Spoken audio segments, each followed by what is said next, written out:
To do so, this Honorable Assembly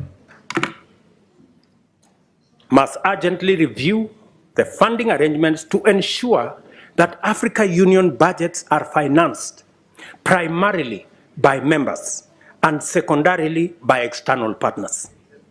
In turn, this will require a mechanism where African Union member states are up to date with their contributions with regard to all our commitments. As matters stand, our most core mandates depend on the goodwill of development partners. Just imagine, including critical peace and security matters, that our own peace and security fund is funded by development partners more than is funded by us as heads of state and countries. Good people, this needs to change. Africa solutions must look like solutions. And in principle, they ought to emanate from us. How do we say we are providing African solutions if it is funded by development partners? It's a fallacy. It means we have no capacity to provide Africa solutions if it is being funded by others. A case in point, we have a situation in Sudan. The generals in Sudan are bombing everything. They are bombing roads, they are bombing bridges, they are bombing hospitals, they are destroying airports, using military hardware bought by African money. Just imagine. We need to tell those generals to stop the nonsense. Yeah.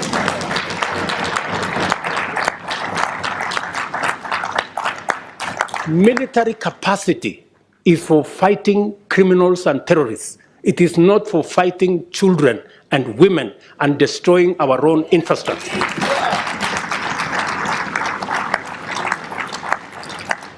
But as it is, we have no capacity to stop this nonsense in our own continent because our own peace and security fund is funded by others. We have a problem. But I'm telling you, we are going to correct this problem. It is us to do it.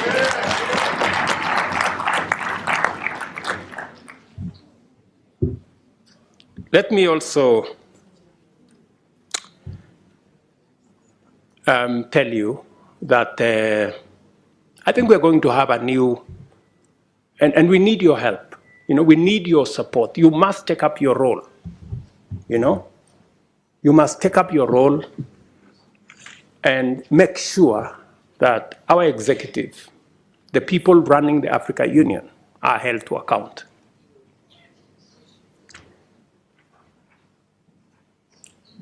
With this vision in mind, I sought and was privileged to receive the approval of the African Heads of State and Government Summit to have the honor of hosting the Africa Climate Summit in Nairobi this year in September. This will be a major gathering of African and global leaders to deliberate and consolidate a clear African position and clear African voice as we project our agenda in the global stock-take engagements and the build-up to COP28.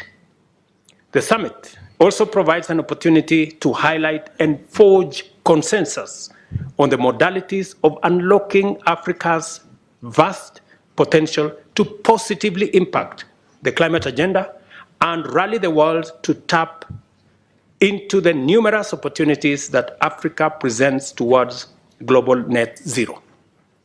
This will not be another morning summit where we are mourning about our situation.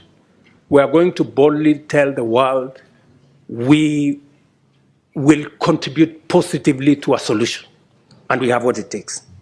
I invite you all to Nairobi to join us at that summit and to take part in that broader journey and vision for Africa to hold meaningful discussions with global partners. I have told you, Africa heads of state and governments have resolved that partnership summits by external parties shall be reviewed with a view to providing an effective framework for African Union partnerships. And we are going to work together in that manner.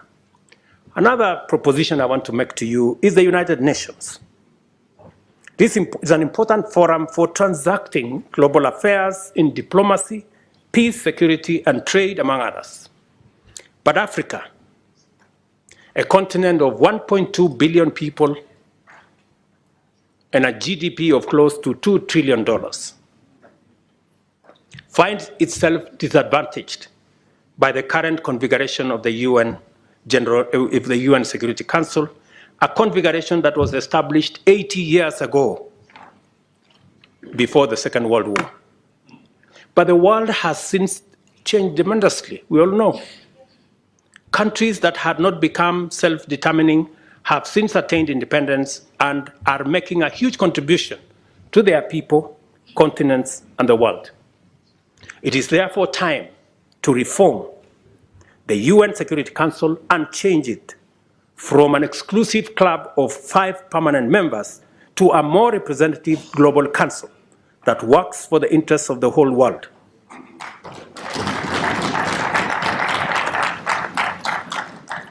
We have said Africa must have, at the minimum, 2 permanent seats at the Security Council. And by the way, we are being very modest. Yeah, we are being very modest because we are understanding. We must therefore work together to make our continent prosperous. For that is what it deserves, and our people now and generations to come, and improve our relations with global business and global investments. One final thing that I know many of you have talked about Paris. Yes, we will be going to Paris because we want to occupy every space.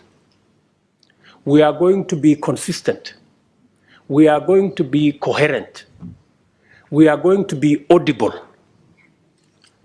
until there is no place to hide.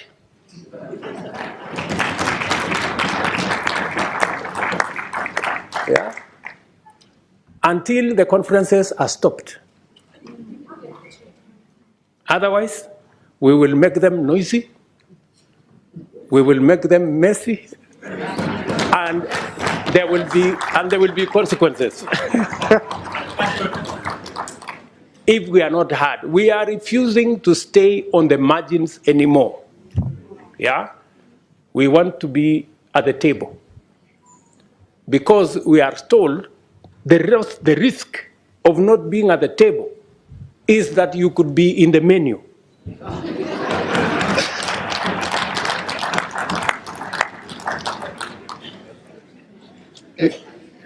Do you understand? So we are going to occupy every space. And we have been gentlemen for far too long. We are now going to appropriate our place because we have a contribution to make. Ladies and gentlemen, thank you very much for listening to me. I don't take it for granted. And God bless you.